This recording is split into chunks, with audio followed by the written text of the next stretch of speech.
Hi everyone, welcome to the channel. My name is Nick Cosgrove and I'm back with this week's No Filter Q&A. This is the episode where I answer all questions related to diet, training, and supplementation that I received over the last 7 days from our in-house clients, online clients, as well as a few of our online followers.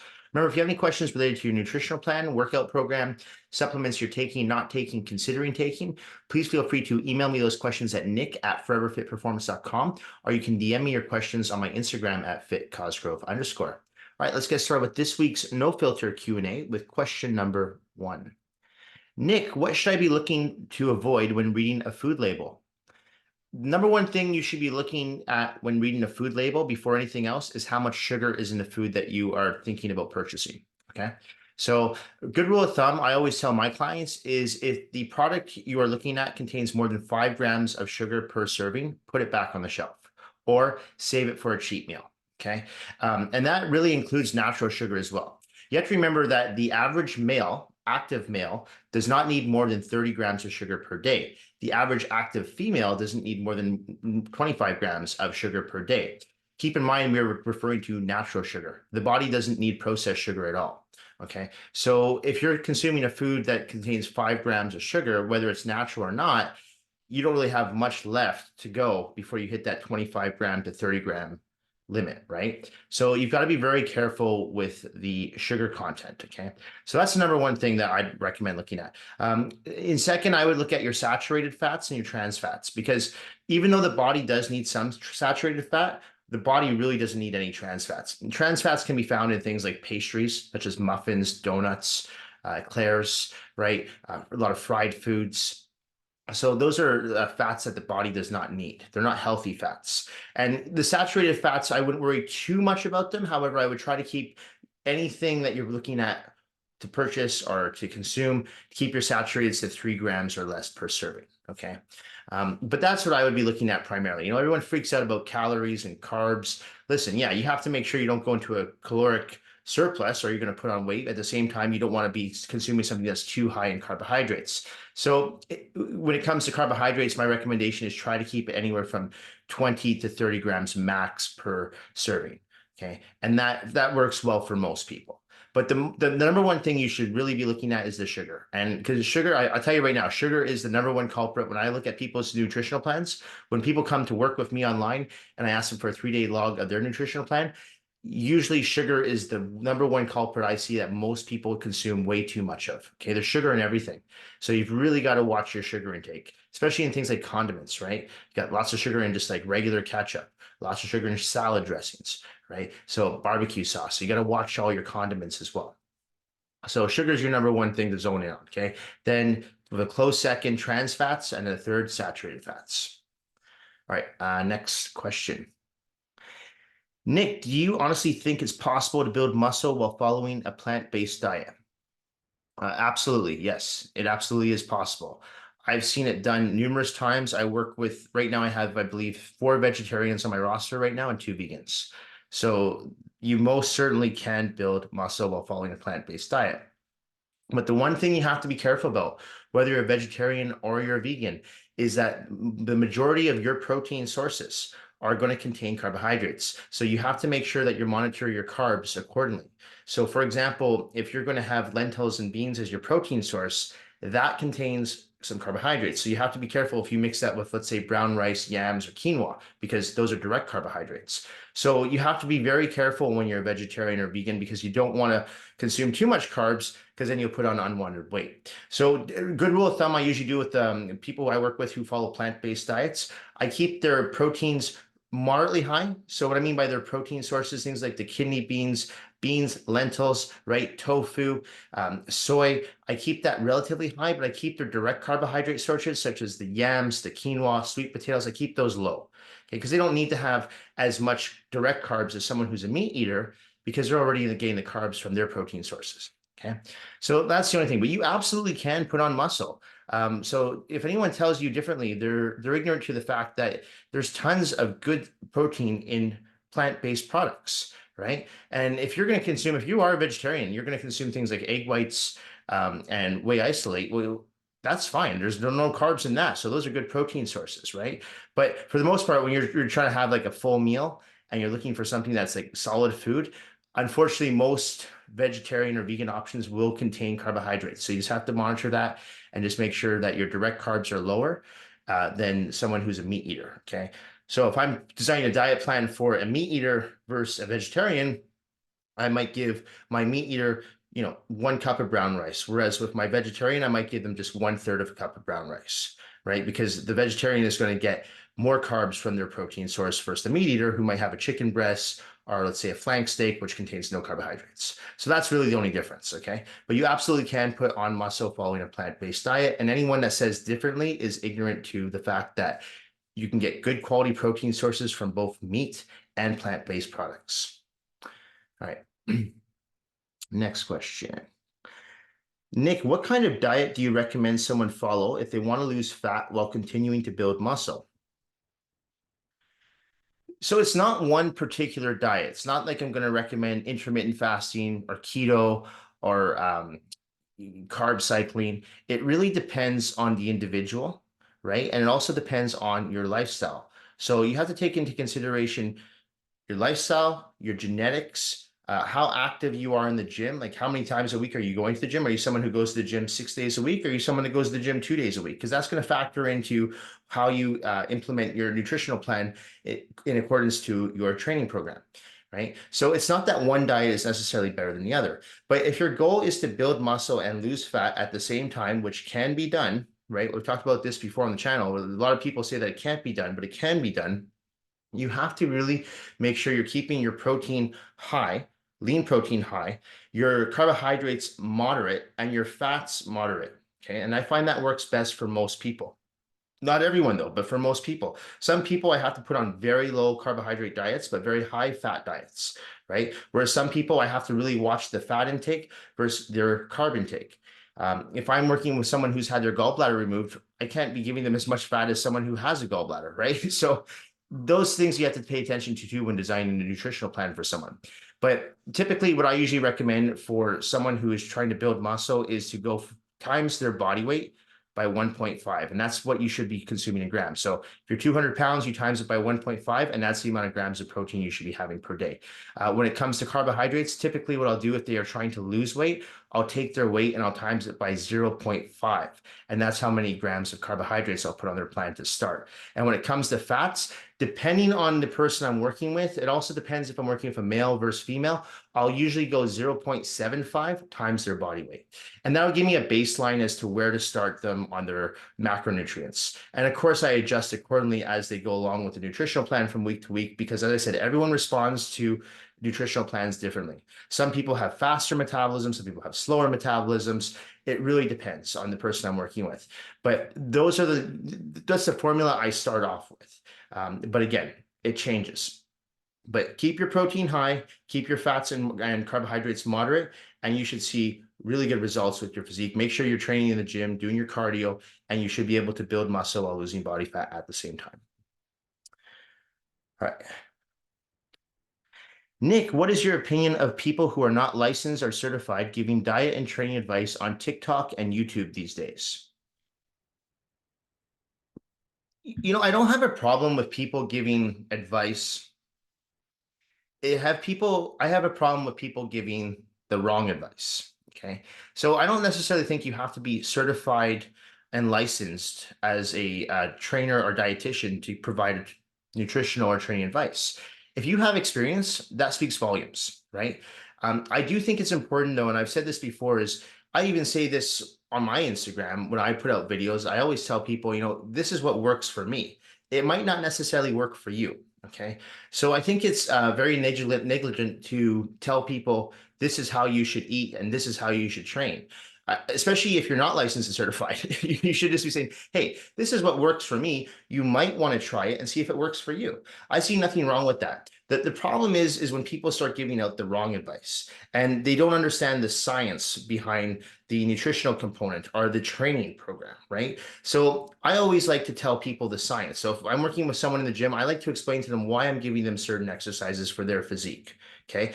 If I'm doing a nutritional plan for someone, I like to explain to them why I'm putting certain foods on their diet, right? Or why I'm doing why I'm rotating their macronutrients, right? I want them to understand the science. Now, some people don't care. Some people are like, just do your thing. I don't care. And that's fine too. But it's important that if someone wants to know, that I can explain it to them properly, right? So that's my problem because I find a lot of these people on, I don't really go on TikTok, but I've seen reels on Instagram and I have seen a few TikTok videos show up on my Instagram of people giving the wrong advice. And that to me is very dangerous, right? And it's very irresponsible. So if you're going to give advice and you're not licensed and you're not certified, I think it's important to just clarify that this is what's worked for you. And you don't necessarily know if it's going to work for the person or who's watching your channel, right? And that's all. But I don't have a problem with people giving advice because, I'll tell you, as someone who is licensed and certified, the majority of stuff that I learned in personal training courses and classes is complete bullshit. It is. So I've really built my career and my business off experience and my own training and doing troubleshooting and trial and error with my diet along the way and working with people over the past 20 years and seeing what works for people and what doesn't, right? And then putting together a formula, right? And then following that formula and then making tweaks and revisions along the way based on the individual I'm working with. So I have no problem with people giving advice, but the problem is the issue I have is people giving the wrong advice and not understanding the science behind the nutrition and the training. Okay. Because that can be very dangerous. So give advice, just make sure that the advice you're giving is good advice. And if it's not, or if it's, very generic advice, explain to people that this is just what works for you. Okay. And it might, and for them to try it and be responsible because especially if you have a huge following online, you have to be responsible because there's people that look up to you and will take what you say and follow it and they could get very hurt. So you have to be responsible, give advice, but just make sure the advice you're giving is good advice. And again, explain to people that, just because this is what's working for you or it's worked for your friend or it's worked for your clients, it might not necessarily work for them and to be careful how they approach their diet or their training. Nick, what do you think about fat burners and which ones are the best ones to buy? I think that 99% of the fat burners on the market are garbage. Okay. So you go into a supplement store, you buy your fat burners online, 99% of the supplements out there are garbage. The fat burners that work, unfortunately, are the ones that are prescription based or illegal on the black market, right? The fat burners that work are things like Ozempic, right? Things like clenbuterol, Cytomel. These are fat burners that work. Now, I'm not advising anyone to take these fat burners, but these fat burners are pharmaceutical grade, right? You can't get them without a prescription, or if you can, you get them from your local drug dealer down at your commercial gym. But you can't walk into a supplement store and buy them. So when I see people buying these fat burners, like back in the day, Hydroxycut, which did work before they took a lot of the products out that were making it work because it was too dangerous for people. People were having heart attacks. But when I see people buying stuff like that, I'm like, you're just wasting your money because really you're just full of additives, caffeine, maybe a little bit of ephedrine if you're here in Canada. Ephedrine is illegal in the US, but that's it. So it's just a bunch of stimulants. So of course it's going to get your heart rate up and it probably will make you sweat, but you'll get the same thing from doing the old school ECA stack, ephedrine, caffeine, and aspirin, and you'll pay a quarter of the price. So I don't advise people to take fat burners because I really think they're a waste of money. And again, if someone was going to take a fat burner, and I'm like, well, if you're going to take a fat burner, at least take one that we know that works, like the ones I mentioned, like Ozempic, Cytomel, clenbuterol. But again, I'm not advising people to take these drugs because they do have numerous side effects, okay, especially if you have a heart condition. And if you watch the Q&A, I've gone into great detail about Ozempic, clenbuterol, and Cytomel in the past. So, you're an adult, you can make an informed decision, but do your research. But if you want my honest opinion, those are the fat burners that work. Those are the ones that you see the women and men who compete in bodybuilding, fitness, bikini, and figure. Those are the fat burners that they're taking. They're not taking the fat burners that you buy at your supplement store in a powder and take a scoop of it and then go on a treadmill for an hour. Okay. That's just pixie dust in a bottle. It doesn't do anything. You'll get the same effect from taking caffeine, ephedrine, and aspirin. I'm not advising you do that, but you will get the same effect, and it's a quarter of the price.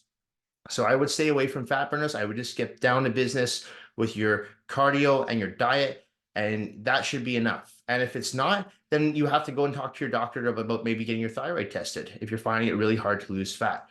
But in my experience, most people struggle to lose fat because either they eat too much and they train too little. Okay.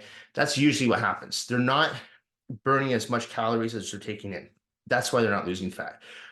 Very rarely in 20 years of doing this have I worked with someone who has a thyroid condition. It does happen. I've worked with a few women who have inactive thyroids, but very rarely. So it doesn't happen as often as people think. When people start complaining about their metabolism or their thyroid, it's usually just because they're not training hard enough and they're eating too much food.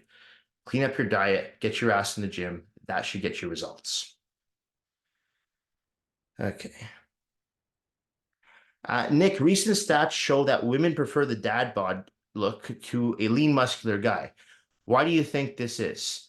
So this question came in on my Instagram last night, and I didn't know about this stat, so I haven't looked into it. I don't know where you're pulling this stat from, but I did put a poll up on my Instagram, and I think I looked at it about an hour ago, and 75% of women on my Instagram have said that they don't agree with this stat. Now, does that mean that all women think that the dad bod look is good or bad? I don't know. I'm sure there are some women out there who prefer the dad bod look over a lean and muscular guy. Um, I could see why there'd be reasons for this. I mean, a lot of women might look at a lean, muscular guy and say, "Oh, that guy's really vain. He puts so much work into his appearance and his physique. I don't want to be with someone like that." I could see that. I could see someone who's looking at someone who's lean and muscular and they could be a little intimidated. They might think that that person might have wandering eyes, and as soon as they get attention from some other girl, they might cheat. That could be another reason, right? Whereas someone with a dad bod, they're probably not going to get as many eyes on them as someone who's in good shape, right? So that could be another reason. But to tell you the truth, I don't know. I can't really comment on this because I don't know if it's actually true or not. I, I mean, I think for the most part, what happens is a lot of people just like who they like, right? And whether or not that person has a six pack or a belly, if you like them or you love them, you like them or love them. For me personally, though, I don't respect the dad bod. I think it's actually sending the wrong message, especially if you're a dad. It shows to your kids that you cannot prioritize your health. I'm not saying you have to have washboard abs, but at the same time, you should be setting an example for your kids. And if you are a dad, or not even a dad, you have the dad bod, you're just showing that, it's okay to be lazy. It's okay to walk around with a big belly. And it's okay. Like, I'm not fat shaming anyone, but I personally don't respect that. I think that, if you're in shape, and I'm not talking about 6% body fat, I'm talking like 12 to 14% body fat for guys here. Like, that's not crazy. I think it shows that you have the ability to remain disciplined, not just with your diet and your training, but also with your work and your life balance, right? And that you don't give in to short-term gratification at the risk of long-term satisfaction. So I think it speaks volumes when you see someone who is in good shape versus someone who's not. And again, I'm not trying to fat shame anyone. And I'm not saying that you should be walking around with washboard abs at 6% body fat year round, because I don't walk around at 6% body fat, but I know that it just what it takes to stay in good shape, like, and to stay disciplined with your diet and your training and your work and your family life balance, all that, right? So I think it translates when you're disciplined with your diet and your training. I believe it translates into your career, right? How you conduct yourself in a professional setting. So because that discipline goes a long way in other areas of life. So I've never respected the dad bod look. I think it's a lame excuse. I can't speak for the women. I mean, if there's women out there that prefer that look, great. But I don't know. Right now, the poll, I'll give you an idea what the poll's at right now. Right now, I have 75% of women that disagree with that stat and 25% that do agree with that stat. So who knows if it's true or not. Uh, but for myself personally, I don't respect the dad bod look. I think it just shows that you're lazy and that you don't prioritize your health. All right. Nick, how do you keep the workouts fresh and fun for your clients so that they keep coming back to the gym? I don't keep my workouts fresh and fun. I don't give a shit if my workouts are fun. Okay. My clients hire me for results. That's not always going to be fun. There's going to be times where you're going to have to do a triple squat set. There's going to be times where you're going to have to do 200 lunges. There's going to be times where you're going to have to go and you're going to have to bench press, and you're going to have to superset that with flies, and you're going to have to do back, and you're going to have to do rows, you're going to have to do pull downs, and it's not going to be fun. There's going to be times when you walk in the gym and you feel like crap, and I'm still going to push you. Okay. So I don't care if my workouts are fun. If someone wants a fun workout, I tell them, go do Orange Theory. Okay. Go do CrossFit. But if you want results, if you want to train in an intense environment, then if you're serious about achieving those results, then we're going to get down to business, right? We're not going to screw around. So I'm not going to try to reinvent the wheel here and give some gimmicky exercise or try to freshen things up and keep the clients coming back for more. The reason my clients come back for more is because they see and feel results. That's what they're paying me for. So it's not always fun, right? I mean, it's not always boring or terrible either, but I don't care about spicing things up just so I can get more business. I don't want to generate business that way. I generate business by producing results. Okay. If I'm not producing results, then I'm not doing my job. So I don't try to keep the workouts fresh and fun. That's not me. And like I said, if that's the type of training atmosphere you're looking for, go take a Zumba class, go to Orange Theory, play with some CrossFit. I don't know. I don't do that type of training. And I'm not knocking those types of training, but to me, they look like fun, but it's not to me like an intense workout that's going to produce results, or it's not going to maximize your results. You might get some results, but it's not going to maximize your results the same way that lifting heavy weight with good form technique, following a bodybuilding split, that's what's going to produce results with your physique. Okay, we know that works. So there's no reason to try to reinvent the wheel with all these gimmicky exercise, all these handstands that people do with push-ups upside down, running around the gym with a band attached to their waist, jumping on one foot on a Bosu ball.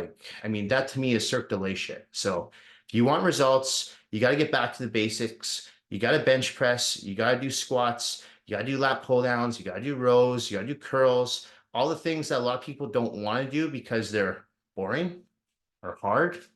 That's what produces results. Okay. Nick, I threw out my lower back a few weeks ago and have been seeing a chiropractor 2 times a week. I don't lift weight, but he recommended I take up Pilates once my back has fully healed. Do you think Pilates will strengthen my back, or should I start lifting weights instead? I think you should do both. I think Pilates is great. Okay. And I think Pilates is great for someone like yourself who is recovering from an injury, because what Pilates allows you to do, Pilates allows you to work on mobility and flexibility at the same time. And if you're taking a Pilates class, most Pilates classes, you will be using some small weights, some small form of resistance, right? Now, the problem I have with Pilates is that it can only take you so far, because you're going to hit a plateau with that. Because really in Pilates, you're not going to see anyone lifting weights that are more than like 15, 20 pounds. The weights are usually pretty light. They're anywhere from like 1 pound to 8, 10-pound dumbbells. That's it. So if you really want to strengthen your core, if you want to strengthen your lumbar region, your thoracic spinal area, your latimus dorsi, your rhomboids, and your scapula, you need to lift some serious weight. Okay, so you need something that's actually going to give you some resistance. So I would do both. I would take, 2 or 3 Pilates classes a week, and then I would join a gym and do 2 to 3 weight training sessions a week. It's not too much, especially if you keep your weightlifting workouts to 40, 45 minutes like I do. That doesn't take much out of your schedule. So I would do both. I would start with the Pilates for about a month or 2. Get yourself, a little bit more mobile, a little bit more flexible, get on the reformer. You might be better off, especially if you're new to this, working one-on-one with a Pilates instructor as opposed to a group class. I always tell people, if they're new to weightlifting or new to fitness or new to the gym, they really would benefit more from working one-on-one with someone first as opposed to joining a group class. And I know it's not always the most cost-effective option, but you'll get so much more out of it, I promise you.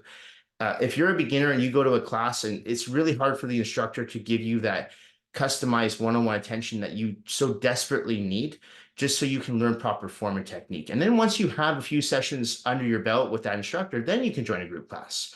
But that would be what I would recommend. Work one-on-one with a Pilates instructor for the first few weeks, join a Pilates class, join the gym, work with a personal trainer one-on-one for a few sessions, and then maybe join a group fitness class or go out to the gym on yourself if you learned enough from your trainer, and then combine the two together. Because in my opinion, you can never have enough mobility or flexibility to add into your strength training workouts. It's incredibly beneficial. I think Pilates is great, but I think you need to add it in with the resistance training, because the weights they give you in those Pilates classes aren't enough to really help strengthen, in my opinion, your overall core, your back, your overall body as a whole, right? So I would do both. All right. Two more questions. Nick, what are the most annoying things you find that personal trainers do? I have to be careful here. um, every trainer is different, but one of the things that really annoys me when I've worked alongside trainers in private gyms or in commercial gyms is the ones that count every single rep. And that to me is without a doubt the most annoying and distracting thing that I can't handle it. So if they have a client doing 15 reps and every time a client does a rep, they go 1, 2, 3, I swear to God, and they do that over and over again, every single set. If I was a client, I would lose my shit. There's no way. You can count in your head. You don't need to count every single rep, right? If you want to count every fifth rep just so the client can stay with their tempo speed, fine. I see nothing wrong with that. But counting every single rep, holy crap, that's annoying. Fortunately for me, I don't have to work with any trainers like that anymore. But that used to be my like pet peeve working with people in gyms was every single rep was counted. And that would just drive me insane. Another thing is trainers that don't clean up after themselves or their clients. So it's not the client's responsibility to clean up after themselves, but that's the trainer's job. So trainers that don't wipe down benches after their clients have sweated on the benches, trainers that don't put away equipment that their clients has used during their session, trainers that don't clear the squat racks, that type of shit pisses me off too. I mean, when you're done, you look around after and make sure you clean up after yourself before you leave the gym.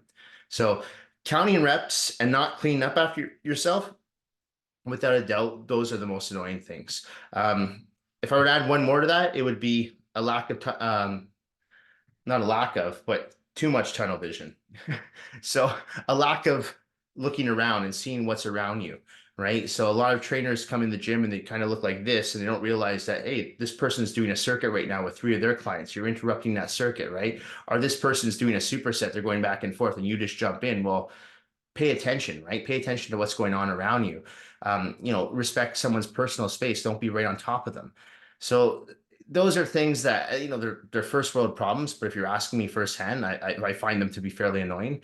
And like I said, fortunately, I don't have to deal with that anymore, but back in the day when I'd work at commercial gyms and there would be other independent trainers or contractors around me who were nice people, but those type of those type of little tendencies would really start to piss me off. And it would piss off clients I worked with too, because I could tell they'd get annoyed.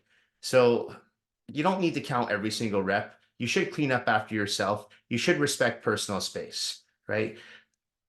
Everyone should do that. Does everyone do that? Unfortunately, no. All right, last question. Nick, do you ever get tired of eating the same foods every day? I can't look at chicken anymore, and the smell of salmon makes me want to gag. Would coming off my diet for a few weeks really be that bad? That would depend on what coming off your diet looks like, right? Are we talking about completely shitting the bed and having muffins for breakfast, burger and fries for lunch, and pizza for dinner? Because if you do that for 4 weeks, yeah, it's probably going to cause some issues for you. You might not gain a huge amount of fat, especially if you're going to the gym, but you will notice that you have a decreased amount of energy, right, for the gym because you're eating shitty foods. Eat like shit, feel like shit, right? So I always tell people when you're following a fairly clean diet, you usually have lots of energy, right? You feel good, you sleep better, you recover better, right? You train better. So eating a clean diet helps in so many ways, more so than just the aesthetics component. So you ask me if I get tired of eating same foods every day. Well, I don't eat the same foods every day. I've talked about my diet in the past. I'll typically go for, 6 months of chicken and ground turkey. Those will be my meat sources. Then I'll switch over for the other 6 months to salmon and cod, right? I'll do 6 months of quinoa and brown rice, and then I'll switch over to 6 months of yams and sweet potatoes, right? I'll do 6 months of olive oil, avocados, and then I'll do 6 months of omega-3 eggs and peanut butter, right? So it's switching things up and being a little bit more practical with your approach to how you take on your nutritional plan, right? Now, the reason I do that is because, yeah, I don't want to get bored and I will get sick of the same foods, but I find if I do that for me, a 6 month rotation works really well. I have other clients, so they'll do 3 month rotation. They'll eat the same foods for 3 months and they'll switch for another 3 months. That's fine too. But you don't need to eat the same foods every day. When I work with people on their nutritional plans, I usually give them 3 or 4 options for each meal. So if I give someone 6 meals, they have 3 or 4 options. So if they want to do salmon and rice on Monday, and then for Tuesday, if they want to do, let's say, uh, if you take like say a flank steak and maybe some quinoa, go ahead, you can do that. And then on Wednesday, if you want to do maybe some cod and some yams, you could do that, right? So you don't have to eat the same food every day. Um, but it really comes down to just being creative in the kitchen too. And I've talked about this in the past. If you make your food taste good, it actually doesn't get that boring. You know, you add spices to your food, right? I talked about adding things like chicken spice or Montreal steak spice or Mrs. Dash if you have a sodium issue, right? Using different, condiments that are low in sugar, Frank's sauce, hot soy sauce, sugar-free ketchup, right? You can use mustard. So there's all kinds of things that you can do to make your foods taste a little bit more flavorful. Sorry. Um, Adding things in like onions, tomatoes, mushrooms, stuff like that will help as well, right? Just adds a little more flavor to your food. So you don't have to eat the same food every day. Because yes, if you eat the same food every day in, day out, year in, year out, you will get sick of it. So that's why it's good to switch up your protein sources, switch up your fat sources, switch up your carbohydrate sources, so you don't get bored and you don't get sick of eating the same food every day. So my recommendation, put together a nutritional plan, give yourself those 5 to 6 meals, give yourself 3 to 4 options per meal, and just pick off each option each day. And honestly, you should be fine. But I don't think it's a good idea to go off your diet completely, because the ramifications of that, let's take away the aesthetics component and just think what you're doing internally to your body and how you're going to feel. You're going to throw off your digestive tract. You're probably going to affect your quality of sleep, right? You're not going to recover as well, and that's going to affect your training. That could lead to an injury. So the clean eating really goes a long way. So I would not advise anyone to just jump off their diet for a month. I really don't think that's a good idea. Just like I don't recommend people do cheat days and do cheat meals instead, as I mentioned last week on the channel. You have to be very careful, because if you throw yourself off too much off your diet, it's very hard to get back on, right? If you create bad habits and you're following those bad habits for 3 to 4 weeks, it's very hard to start up those new habits again. Okay. So just be careful with that. Anyway, this is, I think, the end. Yeah, that's it for this week's No Filter Q&A. That was the last question. This episode will be going up on Tuesday, February the 27th. As a reminder, if you do have any questions related to your nutritional plan, workout program, supplements you are currently taking, not taking, considering taking, please feel free to email me those questions at nick@foreverfitperformance.com, or you can DM me your questions on my Instagram at @fitcausegrove_. Thank you all for watching. Thank you for supporting my YouTube channel. Thank you for supporting my business and my online coaching app. And I will see you all next week. Bye for now.